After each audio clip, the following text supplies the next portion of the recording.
Friends, there's nothing subtle about the Gospel of Matthew.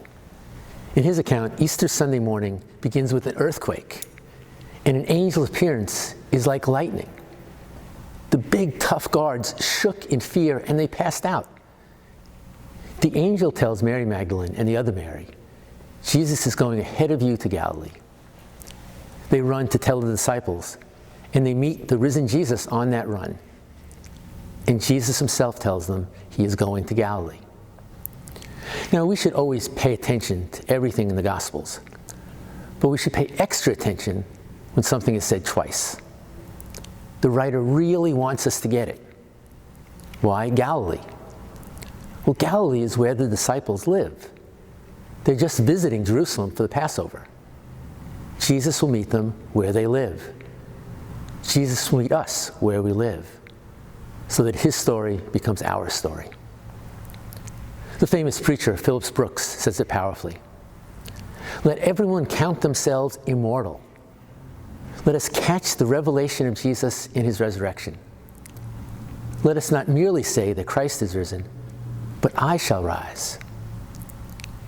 An example of Jesus meeting us where we live comes from one of my favorite spiritual writers, Thomas Merton. Merton had this experience on the corner of 4th and Walnut Streets in Louisville, Kentucky.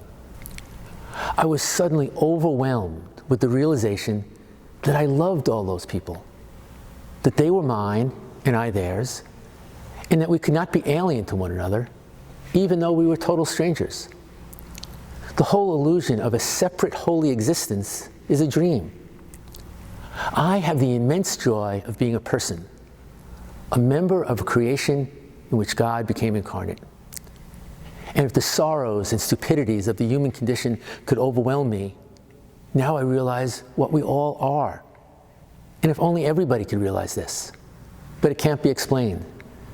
There's no way of telling people that they're walking around shining like the sun. You know, if you visit Louisville, there's a plaque on the corner of 4th and Walnut with those words. That's Galilee. That's Jesus meeting us where we are. But we forget that. Even the Saint Thomas Merton could not keep that vision always ever before him. A year later, he was back in Louisville, and he wrote this.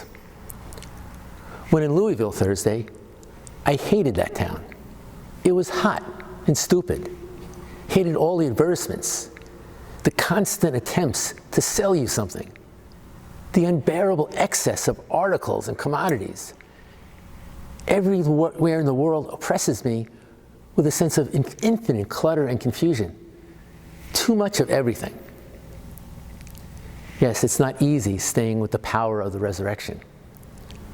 It's why we need constant reminders.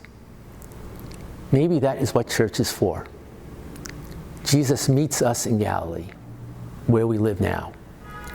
We gather on Sunday for the Lord's Day for a weekly reminder that we are all shining like the sun, because Alleluia, Christ is risen. The Lord is risen indeed. Alleluia.